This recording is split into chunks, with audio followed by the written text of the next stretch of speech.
The autumn wind carried dust and desperation across the barren stretch of Wyoming territory, where 12-year-old Samuel Mitchell clutched his worn canvas satchel against his chest.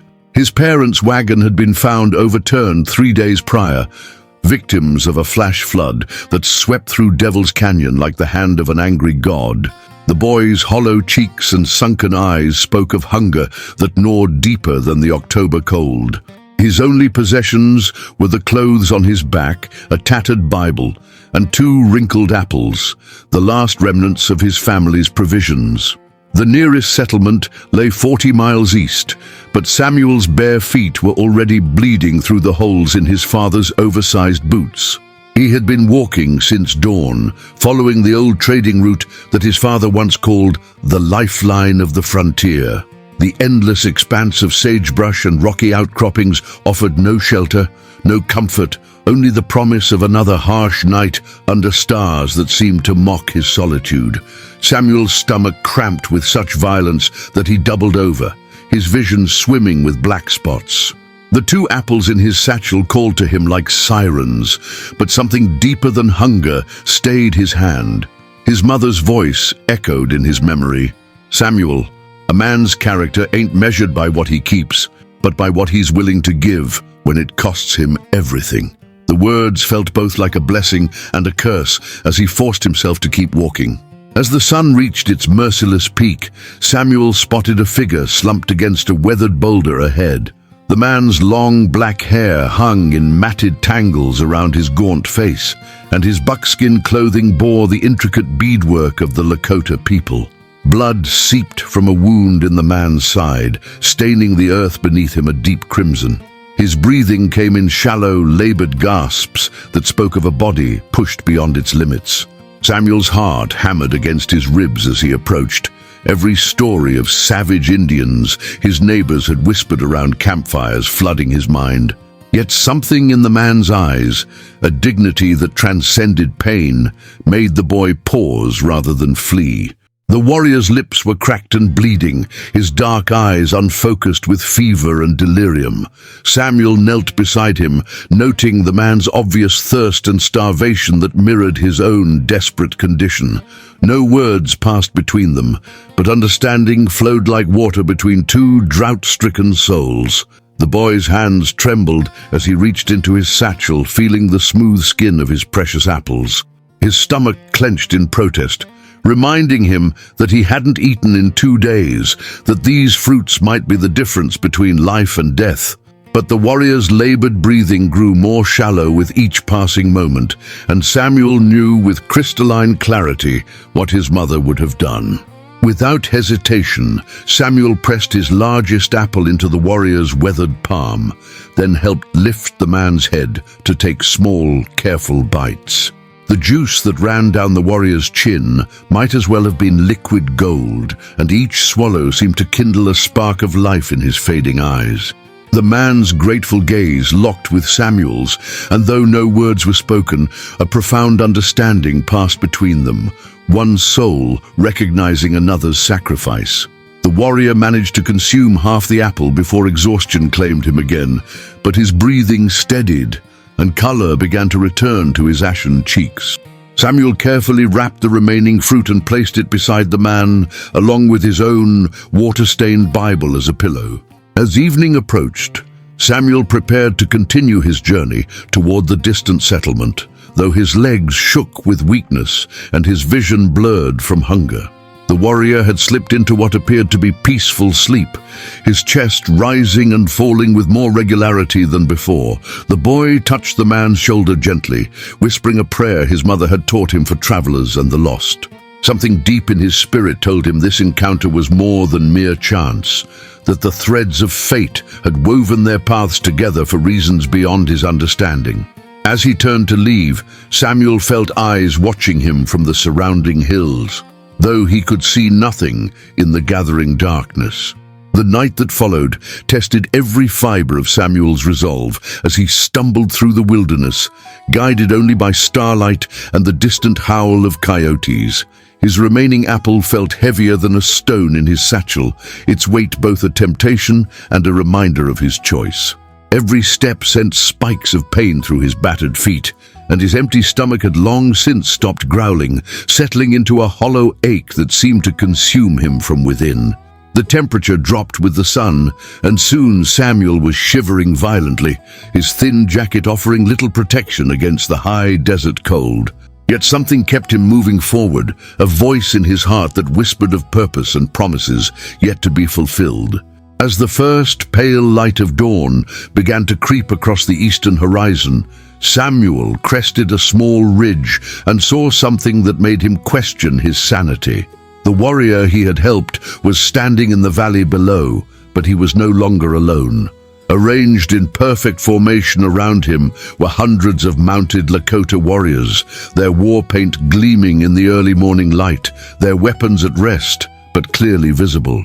The sight should have filled Samuel with terror, but instead he felt a strange sense of peace wash over him. The saved warrior raised his hand toward the boy, and every head in that massive gathering turned to look at the small, bedraggled figure silhouetted against the dawn sky. Samuel's legs finally gave out, and he sank to his knees on the rocky ground, overwhelmed by the magnitude of what he was witnessing. The warrior began walking toward him, moving with a grace that seemed impossible for someone who had been near death mere hours before. Behind him, the hundreds of mounted braves remained motionless, their silence more profound than any war cry. As the man drew closer, Samuel could see that his wound had miraculously healed, leaving only a faint scar as evidence of his former suffering. The warrior's eyes held depths of wisdom and gratitude that made the boy feel both humbled and strangely honored. In his hands, he carried Samuel's Bible and the core of the apple, saved like sacred relics. The morning sun climbed higher, painting the assembled warriors in shades of gold and amber, their stillness so complete they might have been carved from the very mountains themselves. Samuel understood without being told that he was witnessing something extraordinary, a moment that would echo through generations yet unborn. The warrior knelt before the boy, placing gentle hands on Samuel's trembling shoulders, and spoke in accented but clear English. "Little brother, your heart has shown the true way.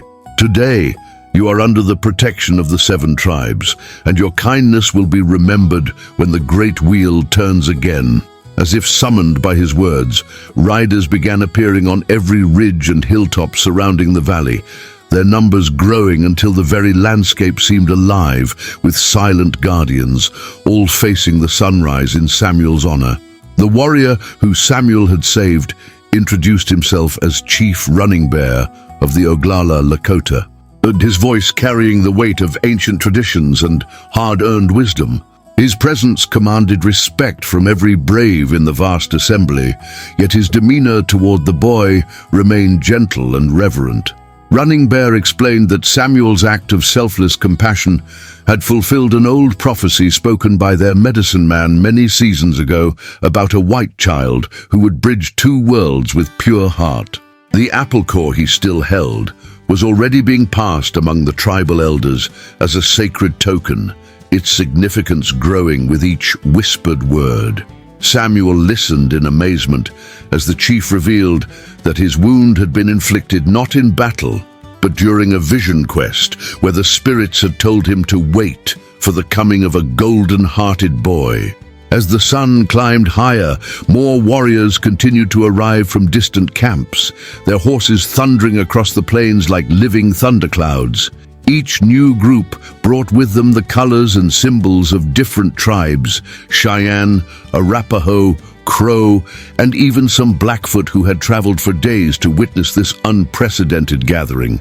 Their war paint told stories of courage and survival, but today, those same hands that had gripped weapons in countless battles now held offerings of food, water, and warm blankets for the trembling orphan boy. Samuel's eyes widened as he realized he was witnessing something that had never happened before in the long, bloody history of the frontier, a peaceful convergence of traditional enemies united by respect for his simple act of kindness. The very air seemed to hum with the power of this moment, as if the Great Spirit itself was blessing their assembly. Running Bear gestured for Samuel to rise, then led him to a circle of stones that his warriors had quickly arranged in the center of the valley. The chief explained that in their culture, such a circle represented the sacred hoop of life, where all beings were connected in an endless cycle of giving and receiving. Samuel was invited to sit in the place of honor, facing east toward the rising sun, while the assembled warriors formed concentric rings around him that stretched to the valley's edges. The boy had never felt so small, yet so significant, understanding somehow that his desperate act of compassion had set in motion events far greater than his young mind could fully grasp. Food began appearing as if by magic: dried buffalo meat, corn cakes and fresh water that tasted like salvation itself after his days of deprivation. The sound that rose from 500 throats was unlike anything Samuel had ever heard, a low, harmonious chant that seemed to resonate through the earth itself and into his very bones. It was a song of gratitude, Running Bear explained, taught to them by their grandfathers' grandfathers, reserved only for moments when the sacred and mundane worlds touched each other. The melody spoke of ancient covenants between the seen and unseen, of bridges built not with wood or stone, but with acts of pure love that transcended all boundaries of race and creed. Samuel felt tears streaming down his cheeks as the haunting music washed over him, carrying away the loneliness and fear that had consumed him since his parents' death. In this circle of former enemies turned protectors, he found something he had thought lost forever: the feeling of belonging to a family. As the ceremony continued, individual warriors began approaching the circle, each one laying a gift at Samuel's feet before touching their hearts and bowing respectfully. There were carved bone pipes, beaded pouches containing sacred herbs, arrow points crafted with exceptional skill, and even a small tomahawk with intricate silver inlays. More precious than any material offering, however, were the stories they whispered to Running Bear, tales of their own encounters with kindness from unexpected sources that had changed their lives forever. Samuel began to understand that his simple gift of an apple had reminded these hardened warriors of their own humanity, awakening memories of mercy received and given that transcended the brutal realities of frontier warfare. Each gift represented not just tribute to his deed, but a promise to carry forward the spirit of compassion he had demonstrated. The morning progressed with a series of rituals that honored both Samuel's courage and the greater mystery his action represented to the gathered tribes. Running Bear painted symbols on the boy's forehead, using sacred clay mixed with water from a hidden spring known only to the tribal elders. The markings, he explained, would identify Samuel as Wichapi Waste, Good Star, a name that would protect him wherever he traveled in Indian territory. Warriors who had fought each other just seasons before now stood shoulder to shoulder, their traditional enmities dissolved in the face of something greater than tribal politics or territorial disputes. Samuel watched in wonder as peace pipes were shared between hereditary enemies, their smoke rising toward the heavens like prayers made visible. The most profound moment came when Running Bear asked Samuel to share the story of his parents and his journey to this place, speaking not as a chief to a subject, but as one human being to another.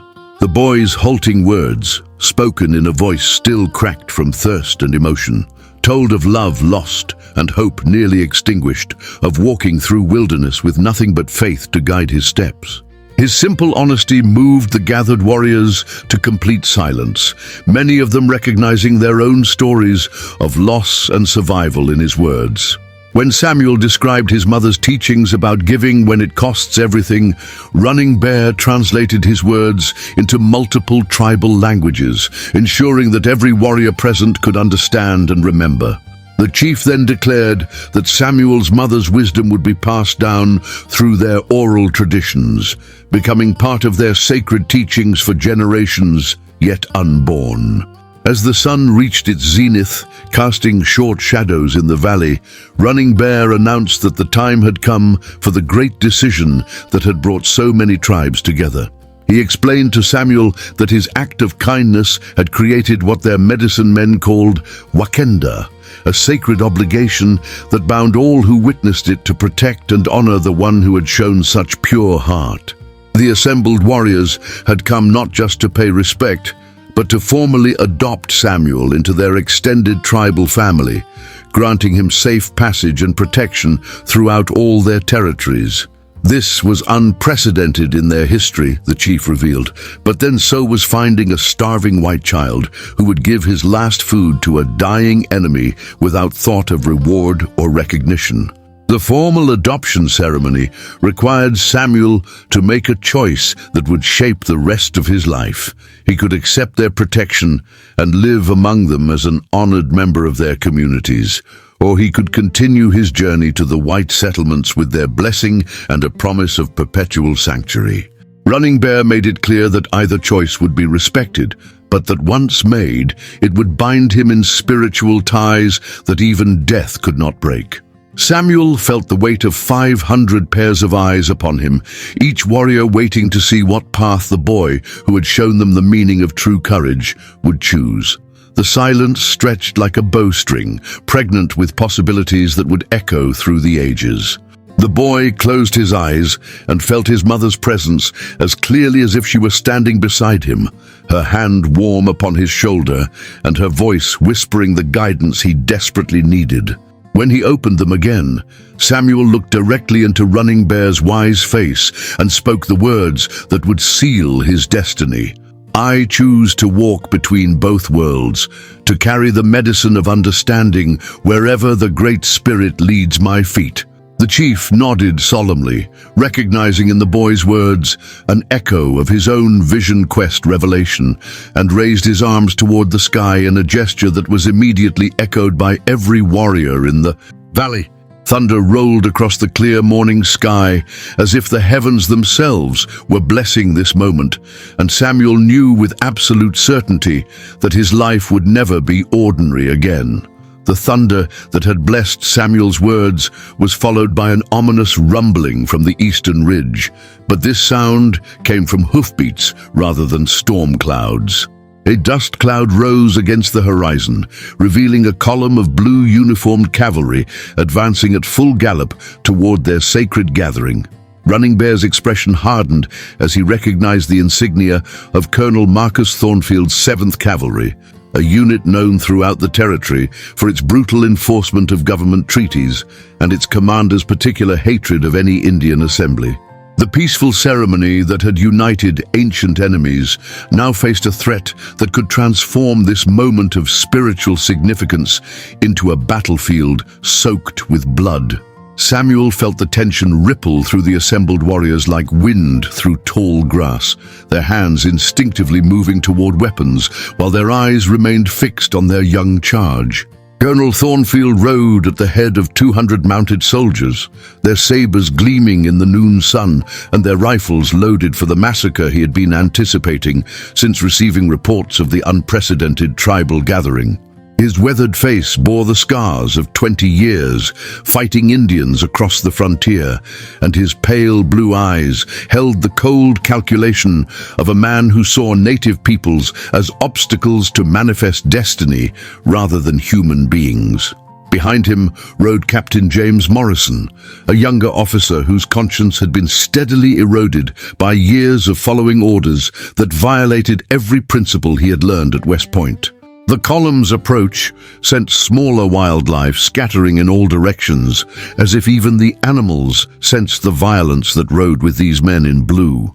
Running Bear stood slowly, his hand resting on Samuel's shoulder in a gesture both protective and symbolic, while the 500 warriors around them maintained their positions in the sacred circle. The chief's voice carried clearly across the valley as he addressed his people in their own tongues, reminding them that they had come here in peace and that the boy under their protection represented something more sacred than any territorial dispute with the white soldiers. His words were calm but firm, making it clear that while they would not seek violence, neither would they abandon their sacred duty to the child who had shown them the true meaning of courage. The warriors' discipline was remarkable as they remained seated despite the approaching threat, their stillness more intimidating than any war cry could have been. Colonel Thornfield reined in his mount at the edge of the valley, his calculating gaze taking in the unprecedented sight of traditional enemy tribes gathered in peaceful assembly around a single white child. His first instinct was to charge into the gathering and disperse what he assumed was a war council, but something about the scene made him hesitate. The boy at the center of the circle looked up at him with clear, fearless eyes that reminded the colonel uncomfortably of his own son back in Ohio, and the protective stance of the warriors suggested this was far from an ordinary hostile gathering. Captain Morrison rode up beside him, his hand resting uneasily on his saber hilt while he studied the strange tableau before them. "What in the devil's name is going on here, Chief?" Thornfield shouted across the intervening space, his voice carrying the authority of the United States government and the arrogance of a man accustomed to being obeyed without question. Running Bear stepped forward, his bearing dignified despite the rifles now trained upon him, and replied in perfect English that surprised several of the soldiers. He explained that they were conducting a sacred ceremony to honor a white child who had shown extraordinary courage and compassion, and that no harm would come to any soldier who approached in peace. The colonel's face reddened with anger at being addressed as an equal by a savage, but something in the chief's calm demeanor gave him pause. Samuel surprised everyone by standing and walking forward, his small figure somehow commanding attention despite being surrounded by hundreds of armed men on both sides. His voice, though still that of a 12-year-old boy, carried a strength that made hardened soldiers lean forward to hear his words. He told Colonel Thornfield about his parents' death, his desperate journey, and his encounter with the dying warrior whom he had fed his last apple. The story was so simply told, so obviously true, that several soldiers exchanged uncomfortable glances as they realized they were witnessing something far more complex than a typical Indian uprising. Even Thornfield found himself listening despite his prejudices, though his grip on his reins remained tight and his expression suspicious. The colonel's military mind struggled to process what he was seeing. 500 warriors from traditionally hostile tribes, all armed and capable of overwhelming his force, yet sitting peacefully around a white child who spoke of them with obvious affection and respect. Captain Morrison whispered urgently in his ear, pointing out that their orders were to disperse any large Indian gathering, regardless of its apparent purpose. But Thornfield was experienced enough to recognize that attacking this assembly would likely result in the massacre of his entire command and possibly trigger a war that would engulf the entire territory. The boy's presence complicated everything, transforming what should have been a simple military action into a moral and tactical minefield. Running Bear seized the moment to address both the soldiers and his own warriors, his words carefully chosen to prevent the violence that hung in the air like smoke from a powder keg. He spoke of the old prophecies that had foretold this day, of the sacred obligation his people now held to protect the boy who had shown them that courage and compassion could exist even in the smallest hearts. His speech was interrupted by a commotion in the cavalry ranks as a young soldier pointed toward the southern ridge, where more dust clouds were appearing. This time, however, the approaching riders wore no uniforms. They were settlers, drawn by reports of the massive Indian gathering and coming to see for themselves what was happening in their territory. The situation was spiraling beyond anyone's control as wagons full of homesteaders, merchants, and curiosity seekers began arriving from multiple directions, transforming the sacred valley into a chaotic convergence of cultures and conflicts. Samuel watched in growing alarm as the careful balance Running Bear had maintained began to crumble under the pressure of so many competing interests and ancient hatreds. Some of the settlers were calling for the cavalry to attack immediately, while others seemed genuinely curious about the peaceful nature of the gathering. The boy realized with startling clarity that his simple act of kindness had set in motion events that could either bring about unprecedented understanding between peoples or trigger a bloodbath that would echo through history. Colonel Thornfield found himself in an impossible position, caught between his military orders, the obvious impossibility of attacking such a large force without devastating losses, and the growing crowd of civilians whose safety now became his responsibility. The sacred ceremony that had begun at sunrise was transforming into a powder keg of racial tensions, political pressures, and competing claims to moral authority. Samuel stepped forward once more, his young voice cutting through the chaos as he made a desperate plea for all parties to remember the simple human decency that had brought them to this moment.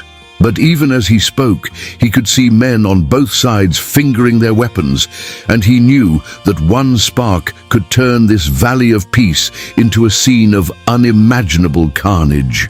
The tension in the valley reached its breaking point when a nervous settler's rifle accidentally discharged, the sharp crack echoing off the canyon walls like the opening note of a symphony of violence.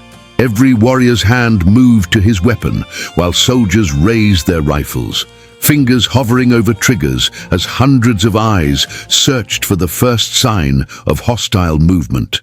Samuel felt the world slowing around him as he realized that in seconds, the peaceful gathering that had honored his simple kindness would become a massacre that would haunt the frontier for generations. Without conscious thought, the boy stepped directly into the space between the two forces, his small arms spread wide as if he could shield everyone from the violence that seemed inevitable. His clear voice rang out across the valley with surprising strength. "Stop! In the name of everything holy, please just stop and remember why we're all here." The absurdity of a 12-year-old child standing between hundreds of armed men ready to kill each other created a moment of stunned silence that stretched like a held breath. Colonel Thornfield sat frozen in his saddle, his military training warring with the sight of the brave boy who reminded him painfully of his own son's courage and innocence. Running Bear raised his hand, and every warrior in the valley immediately lowered their weapons, their discipline and respect for their chief preventing what could have been a bloodbath. Captain Morrison found himself lowering his own rifle, unable to reconcile his orders with the moral clarity of the child who stood fearlessly in no man's land. Even the settlers fell silent, some of them recognizing in Samuel's desperate plea an echo of their own children's voices calling them home to dinner on peaceful evenings. Samuel's voice cracked with emotion as he told the assembled crowd about the warrior he had found dying by the roadside, and how sharing his last apple had somehow created this moment of impossible unity between enemies. His words painted a picture of human dignity that transcended racial boundaries, of kindness given without expectation of reward, and of the sacred bond that connected all living beings in their struggle to survive and find meaning. As he spoke, something extraordinary began to happen. Weapons were slowly lowered, hostile expressions softened, and men who had been ready to kill each other moments before found themselves listening to the wisdom of a child. The boy's simple honesty cut through years of prejudice and propaganda, revealing the shared humanity that connected them all despite their different uniforms, skin colors, and beliefs. Running Bear stepped forward and placed his hand on Samuel's shoulder, addressing the crowd in English so that everyone could understand his words. He spoke of the prophecy that had foretold this day, of the medicine power that flowed from acts of selfless compassion, and of the sacred obligation his people now held to protect the boy who had shown them a new way of seeing the world.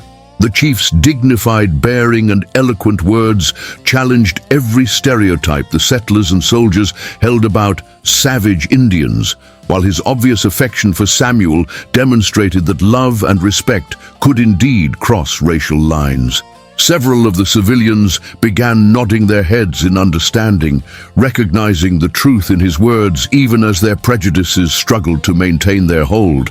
Colonel Thornfield dismounted his horse and walked slowly toward the center of the valley, his weathered face showing the internal struggle between duty and conscience that had been building throughout the confrontation. When he reached Samuel, he knelt down to look the boy in the eyes, and for a moment the hardened military commander saw not an obstacle to his orders, but a child who had shown more courage than most soldiers he had commanded. In a voice that shook with unexpected emotion, Thornfield asked Samuel what he wanted to happen next, genuinely seeking guidance from someone whose moral compass seemed more reliable than his own. The boy's answer was simple but profound. He wanted everyone to go home safely, to remember this day, not for the violence that almost was, but for the moment when different peoples chose understanding over bloodshed. The colonel stood and faced his men, his voice carrying across the valley as he issued orders that would have been unthinkable hours earlier. He commanded his soldiers to stand down and return to their fort, explaining that they had found no hostile activity worthy of military intervention, only a peaceful ceremony honoring a brave child. Captain Morrison's relief was visible as he helped relay the orders, his own conscience finally freed from the burden of participating in what could have become a senseless massacre. Some of the more bloodthirsty settlers grumbled about missed opportunities and government weakness, but most seemed satisfied to return to their homesteads with a story that would be told around dinner tables for years to come. As the various groups began to disperse, Running Bear initiated a final ceremony that would formalize Samuel's adoption into the extended tribal family and ensure his protection throughout all their territories. The sacred pipe was passed among the chiefs of different tribes, their smoke-carrying prayers for the boy's safety and prosperity to the four winds. Each leader painted a small symbol on Samuel's forehead, marks that would identify him as Wichachpi Waste to any Indian he might encounter in his future travels. The ceremony concluded with gifts of practical value, a fine horse, warm clothing, provisions for his journey, and a letter written in English that explained his special status to any white officials he might encounter. The most moving moment came when Running Bear presented Samuel with a small medicine pouch containing the seeds from the apple he had shared with the dying warrior. The chief explained that these seeds would grow into trees that would feed countless people in years to come, just as Samuel's simple act of kindness would ripple through time, inspiring others to choose compassion over cruelty. The boy understood that he was being given not just a gift, but a responsibility to plant these seeds wherever his journey took him, creating orchards of hope in a harsh and often unforgiving world. Tears ran down his cheeks as he realized that his parents' deaths, though tragic, had somehow led him to this moment of profound purpose and connection. As the sun began to set behind the western mountains, painting the valley in shades of gold and crimson, Samuel mounted his new horse and prepared to continue his journey toward an uncertain but no longer hopeless future. The 500 warriors who had guarded him in silence that morning now rode with him toward the edge of their territory, an honor guard that would ensure his safe passage to whatever destination awaited him. Behind them, the sacred valley returned to its natural quiet, marked forever as a place where enemies had chosen peace, and where a child's simple kindness had changed the course of history. Samuel looked back once at the place where his life had been transformed, knowing that he would carry the memory of this day like a sacred flame in his heart for as long as he lived. The boy who had walked into that valley as an orphan with nothing but 2 apples and a broken heart now rode out as something far greater, a bridge between worlds, a keeper of sacred seeds, and a living testament to the power of compassion to triumph over hatred. As the first stars appeared in the darkening sky, Samuel whispered a prayer of gratitude to his parents, knowing that their teachings about giving when it costs everything had led him to his true calling. The road ahead was still uncertain, but he was no longer alone. He carried with him the blessings of 2 peoples and the sacred responsibility to plant orchards of kindness wherever his path might lead him in the vast, complicated, beautiful wilderness of America.